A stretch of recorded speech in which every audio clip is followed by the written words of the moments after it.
Good morning and welcome to another LinkedIn Live session. My name is Melen Ganado, Business Development Manager, and with me today I have Ryan Shiberas, Partner and Leader of our Advisory Practice, and Ian Abela, Economist and Leader of our Economics Offering.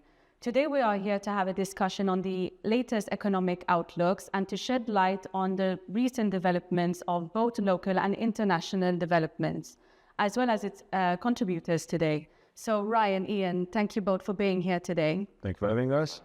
So jumping right in, latest figures for 2023 show that the Maltese economy has had quite a considerable growth, significantly above EU average. Do you expect this to be maintained moving forward? Ian, I can start with you.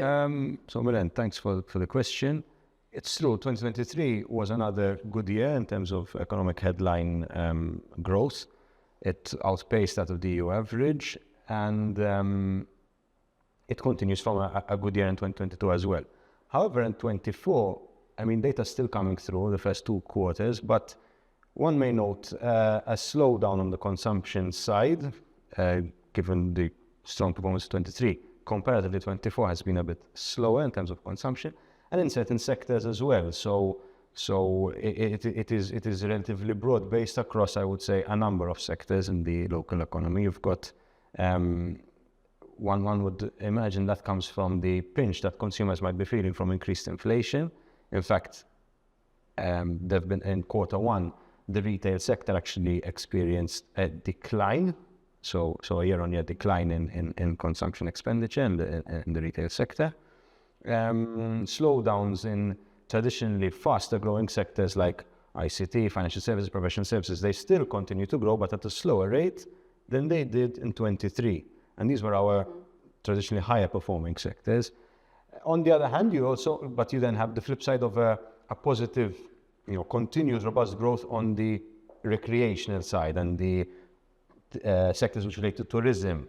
So those sectors continue to do well, but we're seeing this sort of dual opposing feeling out there. Also sentiment indicators, so a tracker of business sentiment out there, which is published by the European Commission, has been showing a consistent slowdown, if not decline, in business sentiment from January till summer of this year.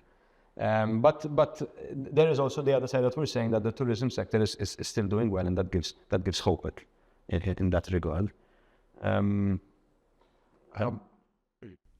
Looking at it from the angle of what businesses are feeling, and based on conversations that we have with our clients, I think the numbers mirror a bit the sentiment that has been coming through in our conversations, in that the hospitality sector and the related sectors have continued to do rather well. Basically because tourist numbers have kept on increasing month on month, and therefore that has helped all those sectors. However, the sectors that are more based on consumption and on local consumptions, we're looking at the statistics. You were telling me that was the first time that there was an actual decline in the consumption in the food and in the foods segment now in Q1. A 3% decrease. So that's surprising. That's not a decline in growth, and that's a decline in the actual level of consumption, which was quite insightful. Not surprising, because a lot of clients have been pointing out that quarter one was quite tough. So what's the underlying is the key question. What's keeping that? And I really think that it is also the sentiment. I think the locals have been sort of listening to all the talk of inflation and uncertainty, and probably are being a bit more prudent in terms of in terms of the spending. And that price sensitivity may be keeping back on certain expenditure, going for lower value products. And probably that this was the first indicator. You're telling me that recently the second quarter came out and it's still flat. Still relatively flat across these sort of sectors. So clothing, you've got your expenditure on what they call household goods, and services related to the household. That is also flat, both Q1 and Q2. So people might have done that expenditure during COVID and are now not continuing that strong growth that there was back then. So there is a bit of a two angles to the economy at the moment, if you want to split it into recreational tourism and the typical. Yeah, and obviously the volumes kept on increasing in terms of tourist numbers, even though we don't have population numbers. More recent population numbers, I think the last numbers were 2023. The feel is that the local population in the last year or so has not increased significantly. So it's a question of if the consumption levels per person do not increase, then obviously you don't have the volume increase. So hence the slower growth. Yeah. In fact, price pressures continue to grow. From some statistics that I can see here, in 2023, prices rose by 5.6% over the year. In 2024, the latest reading for inflation with a 12-month moving average was 3.3%. This was relatively high from a historical perspective. In an effort to ease this, the government launched their Stabilità initiative. To what extent do you think this will be successful in lowering inflation in Malta? So, as you said, inflation was high in 2023, 5.6, everyone knows that. Inflation has started to come down when you look at it from what we call the 12-month moving average, so the last 12 months as at latest reading in summer. That's 3.3%, so it's coming down. Still high compared to our typical 2% target, and a little bit higher than what's going on in Europe still. In fact, you mentioned Stabilità. Now we're in sort of the end of September, and it is coming to an end, the scheme. The intention by government was to get a hold of goods which consumers typically buy and trying to get industry players to partake in lowering prices to try and ease the burden on consumers. When you actually boil it down, you're looking at about 400 product types, which reflect some 3% of the overall basket of expenditure of Malta in general, of consumers in general. So it is a small 3%. 3% of the whole. So if you include all expenditure on restaurants, on clothing, on whatever, all the services and everything together, the goods which were targeted, which are food products, and not all brands were targeted, certain brands were targeted, you come to about 3% of overall spend. So if you're lowering the price by 15% of 3%. Yeah, obviously the impact can never be significant. Our estimates between 0.2, 0.3 percentage points of the overall inflation rate. So the intention was there. What is the effect now looking back 9 months after?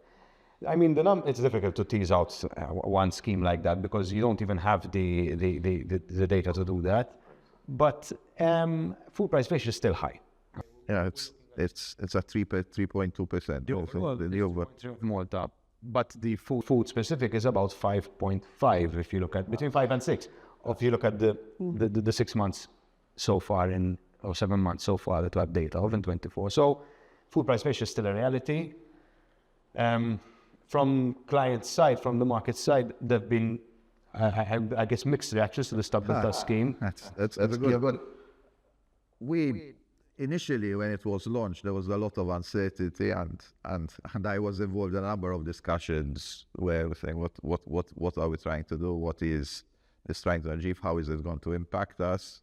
So there was a lot of discussion and uncertainty in between the players in the segment initially.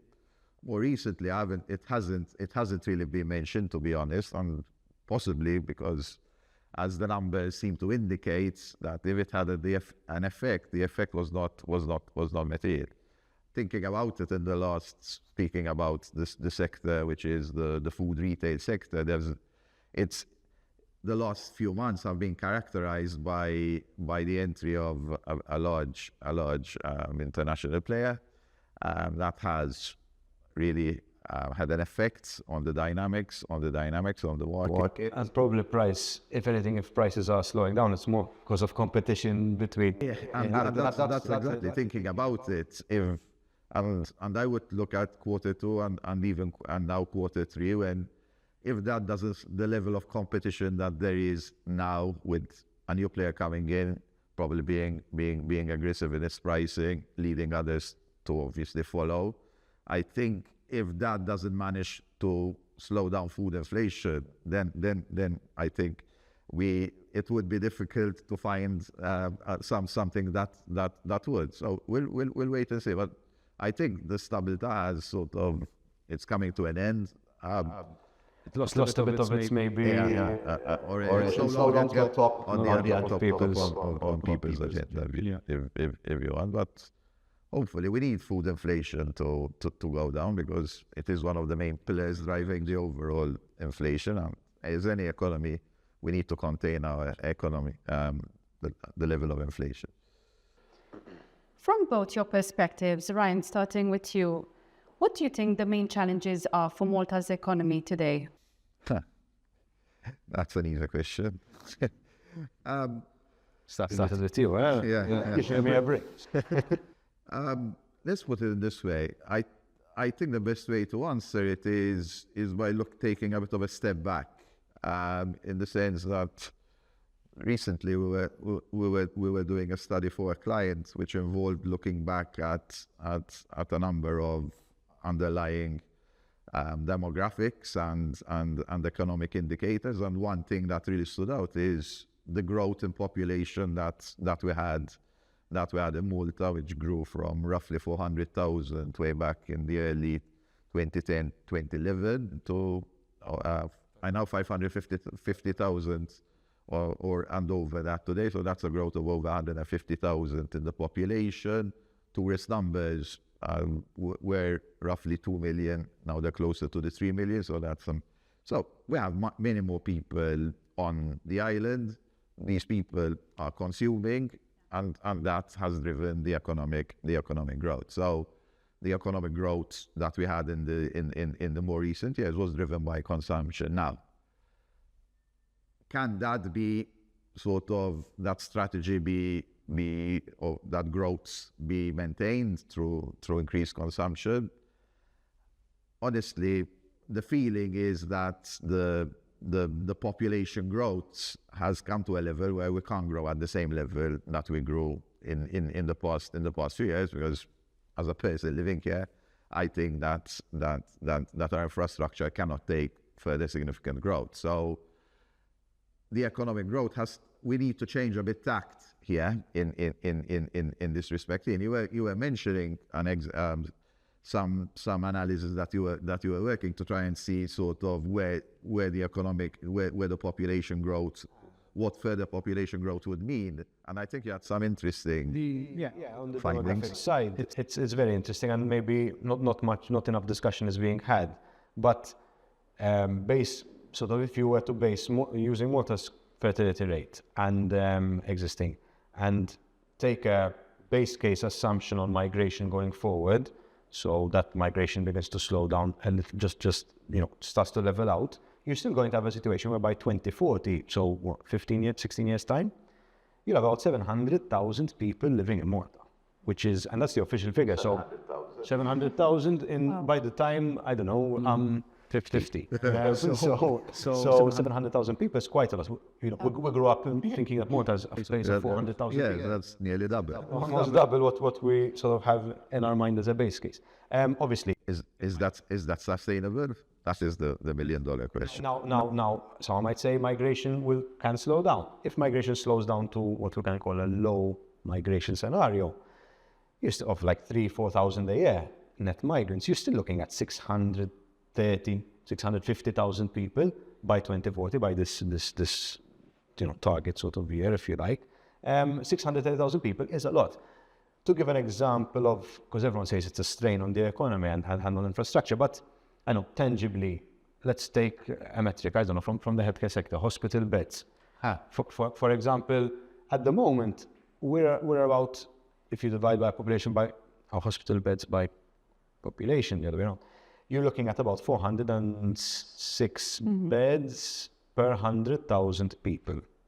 That metric might sound like nothing, but what it means is that You have to relate it now to other countries. So with the EU average of about 500, we're below EU average at the moment already.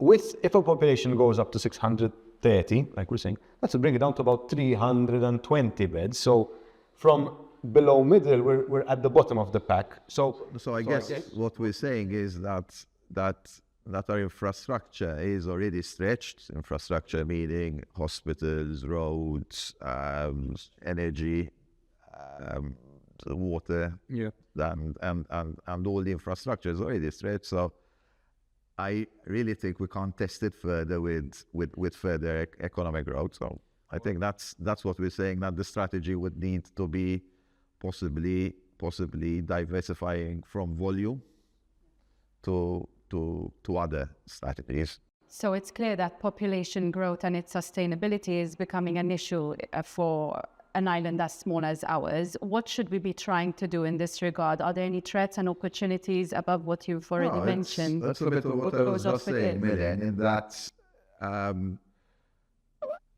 let me put it in this way. Obviously, I'll defer to Ian because my background is not economics. I advise businesses, so I look at it not from a macroeconomic perspective. But if you have a business that has grown over a long period of time and is now reaching close to its capacity,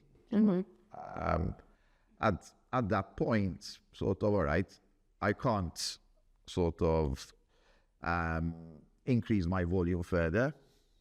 The obvious thing that a business advisor or any businessman for all that would be looking is, all right, so if I can't increase my volume, the next thing that I would try and say is the rate at which I'm selling that volume.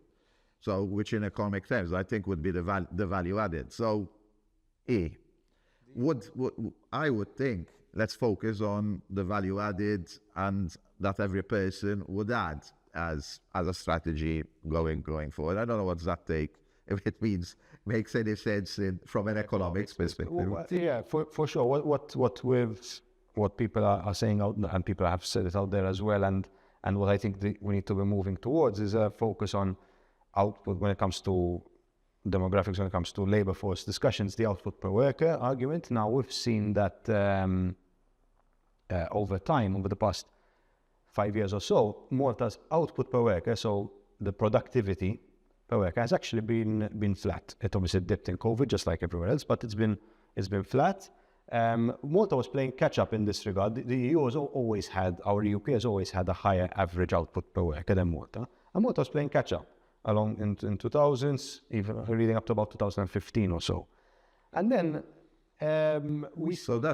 So just let's put it in a bit of layman terms. So we're saying productivity per person employed. So that is what every person that's occupying space in the job in the population is adding to the economy. Exactly. So we're for a while we were increasing. So every additional worker was adding more to the average output than the one before him or her. Okay. We're reaching a stage where increases in labor force are not adding more per person to the overall price. Thing. It's rather flattish. What's worrying is the gap that there still is with the EU average. Exactly. The EU average is 60,000 over 60,000 per person. And Malta's per employee, sorry. Per employee. And Malta's 48,000, something like that, per output per employee. So we have opportunities that we can catch up, and that is where the hope lies in that Malta, as if it addresses this,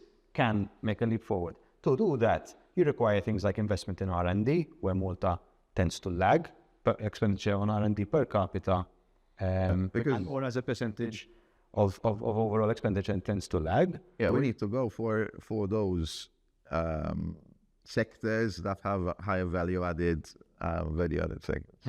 And to do that, it requires investment in R&D, investment in upskilling, attracting sectors which tend to be add more value per employee, and but probably this also reflects that the facts again that there's a big chunk of the growth in recent years has been through the real estate segment, so which obviously is quite labor intensive, and therefore probably that has impacted the productivity per employee.